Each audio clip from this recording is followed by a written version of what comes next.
Всем привет! Добро пожаловать на канал Nikon Строй Групп. Меня зовут Кирилл. Здесь мы обсуждаем с вами дизайн интерьера, а также тонкости ремонта, говоря с вами простым языком.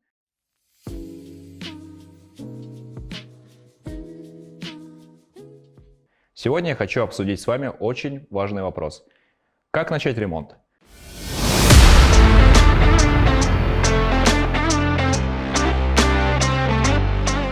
Все мы рано или поздно сталкиваемся с ремонтом, и когда мы его начинаем, как правило, этот вопрос возникает у многих людей, особенно у тех, кто сталкивается с ним впервые. Если вы смотрите этот ролик, то наверняка вы уже посмотрели несколько статей, возможно, посмотрели другие видеоролики, и очевидно, что вразумительный ответ на данный вопрос вы не нашли. Я уверен, что для данной тематики просто-напросто не хватает качественного контента. В данном видеоролике мы обсудим с вами все тонкости и нюансы, разберем все подводные камни, а также дадим вам рекомендации, как правильно начать ремонт вашей квартиры.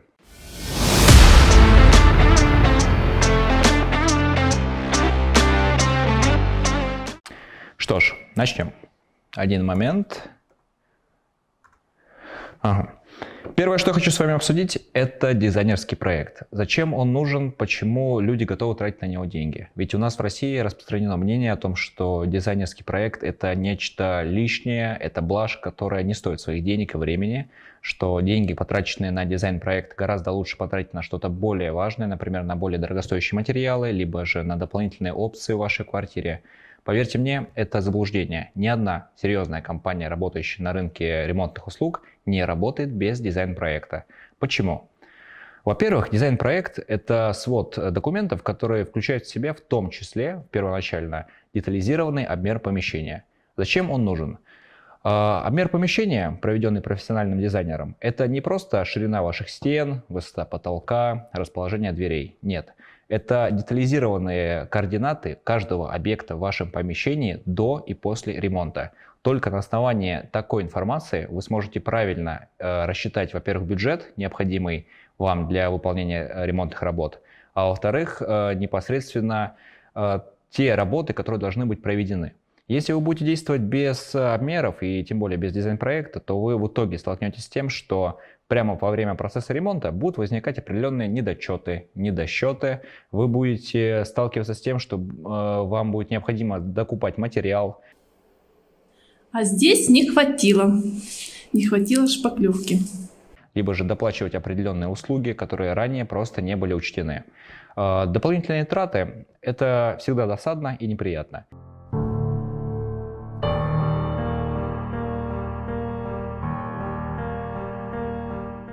Именно дизайн-проект – это гарант того, что ваши расчеты будут соответствовать действительности, и те средства, которые вы готовы были выделить на ремонт, будут потрачены на него без каких-то обидных добавлений.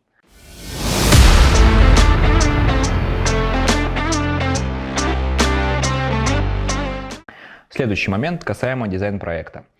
Дизайн-проект также включает в себя очень важную опцию, а именно детализированную визуализацию ваших пространств. То есть мы говорим о поверхности помещений. Называются они экспликацией. Это экспликация стен, экспликация потолка и пола. Зачем они нужны? В первую очередь это нужно исполнителю. Для того, чтобы тот, кто непосредственно выполняет для вас ремонт, имел представление о том, каким образом он должен быть выполнен и каким он должен быть в итоге. Раз не делал, никто не жаловался. А дверной проем у нас где? Ты не говорил. А как заходить тогда в ванную? Дело в том, что то, что находится у вас в голове, те представления, которые вы имеете в своих задумках, могут сильно отличаться от того, что в итоге выполнит для вас бригада. Для того, чтобы не возникало таких разочарований и претензий, рекомендуем вам все-таки использовать дизайн-проект, потому что таким образом исполнитель будет точно знать, что вам требуется. Следующим важным составляющим дизайн-проекта является детализированная разводка водоснабжения и электроснабжения.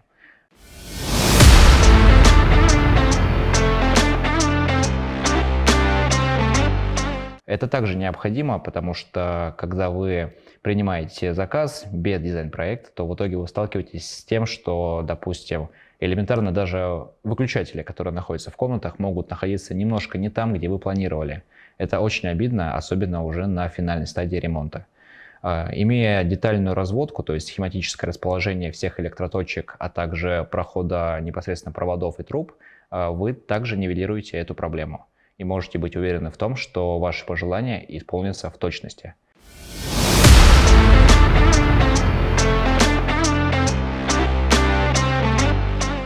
У вас есть два пути. Вы будете выполнять ремонт самостоятельно, либо же вы привлекаете для этого исполнителя. В качестве исполнителя, естественно, выступает строительная компания. В любом случае, вне зависимости от вашего выбора, вам необходимы замеры. Замеры, как я ранее говорил, это точные координаты расположения всех объектов в вашем помещении. Мы говорим совокупно о квартире либо о доме. Если вы планируете проводить замер самостоятельно, то вам в любом случае нужен специальный инструмент. Есть два варианта. Это либо обыкновенная рулетка, которая хорошо нам известна, либо же это лазерный дальномер. Второй вариант – это более современное, более актуальное, более точное средство, которое позволит вам сделать более точные замеры.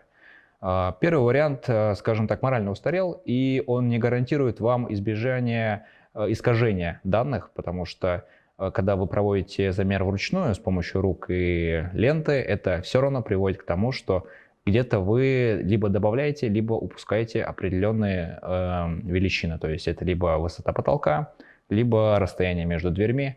Да, эти недочеты будут мелкими, но в итоге совокупно они будут очень сильно влиять на ваш бюджет, и, скорее всего, вы столкнетесь с тем, что будете вынуждены доплачивать за ремонт. Ну нахер.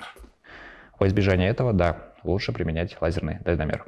Если вы приглашаете компанию для исполнения ремонта, то здесь все гораздо проще. Компания отправляет к вам специалиста, это инженер-сметчик, либо замерщик, который качественно и профессионально проводит для вас замеры, на основании которых компания предоставляет вам коммерческое предложение, то есть сметную стоимость ваших ремонтных услуг.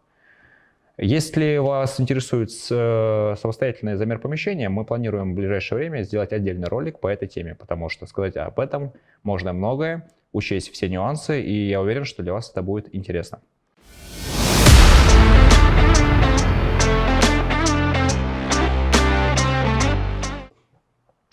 Следующее, что нужно с вами обсудить, это выбор компании-исполнителя. Здесь мы оставляем в стороне тему самостоятельного исполнения ремонта и поговорим о том, какие тонкости есть при выборе компании. Дело в том, что на рынке ремонтных услуг существует огромное количество исполнителей, то есть предложение действительно очень широко.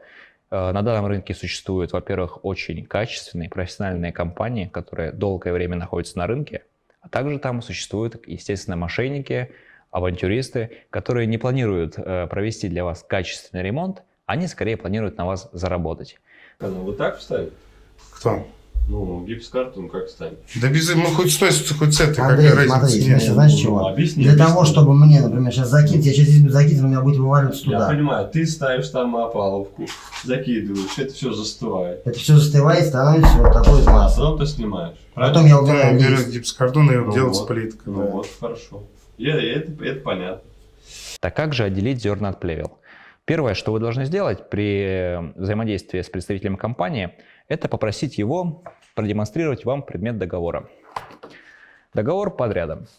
Он может быть представлен как в письменной форме, так и в электронной. Если представитель компании отказывается предоставлять вам пример договора, это уже наводит вас на мысль о том, что данная фирма является недобросовестной. И когда вы изучаете договор, внимательно изучите каждую статью. Если у вас возникают какие-то вопросы либо сомнения, обязательно уточните это у представителя компании.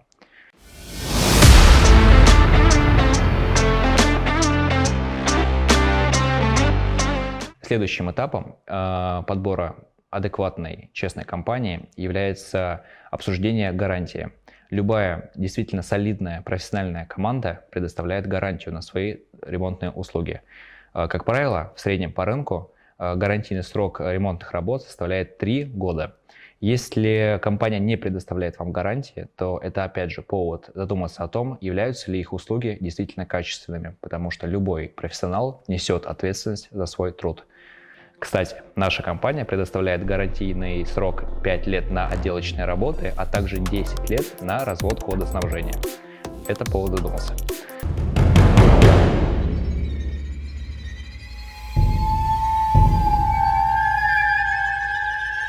Следующим этапом отбора компании является обсуждение того, кем будут непосредственные исполнители ремонтных работ.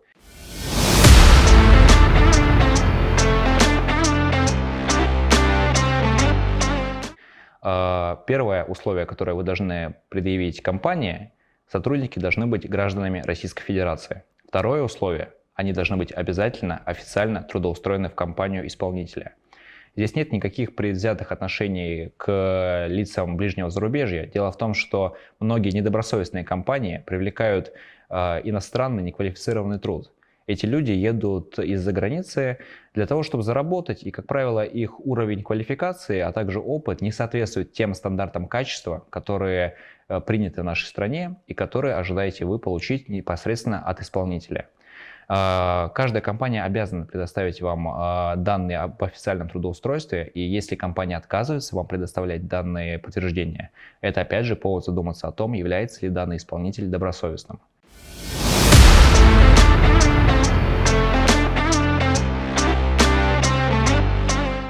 Ну и последнее. Возможно, наши рекомендации, советы не совсем вам подходят. То есть, если вы планируете делать ремонт самостоятельно делать обмеры, самостоятельно рассчитывать стоимость ваших ремонтных работ, то есть вы сами себе мастер. Это достойно уважения. Если вы планируете делать ремонт самостоятельно, то вы будьте готовы к тому, что столкнетесь с большим количеством трудностей и нюансов, которые вы обязательно будете прорабатывать непосредственно в вашей квартире. Если это новостройка, то, естественно, вы столкнетесь с неровными полами, с кривизной стен, с проблемами с потолком. Все это требует определенных решений, причем важно понимать, что каждый ремонт, он индивидуален, каждый клиент индивидуален, и каждый исполнитель также отдельная личность. Все это нужно учитывать и понимать, как именно правильно осуществить ремонт. Допустим, я просто приведу вам небольшой пример. Если вы планируете окрашивать помещение, то стоит задуматься о стеклохолсте, потому что это гарантия того, что ваша поверхность стены не покроется трещинами. Нюансов очень много отдельных тем, и мы будем очень рады обсудить их с вами в отдельных видеороликах, посвященных определенным лайфхакам, касаемых ремонта. Ну а пока что спасибо вам за просмотр, подписывайтесь на канал, ставьте лайки. Будем очень рады выпускать для вас действительно годный контент касаемо ремонта и дизайна интерьера. Всем пока!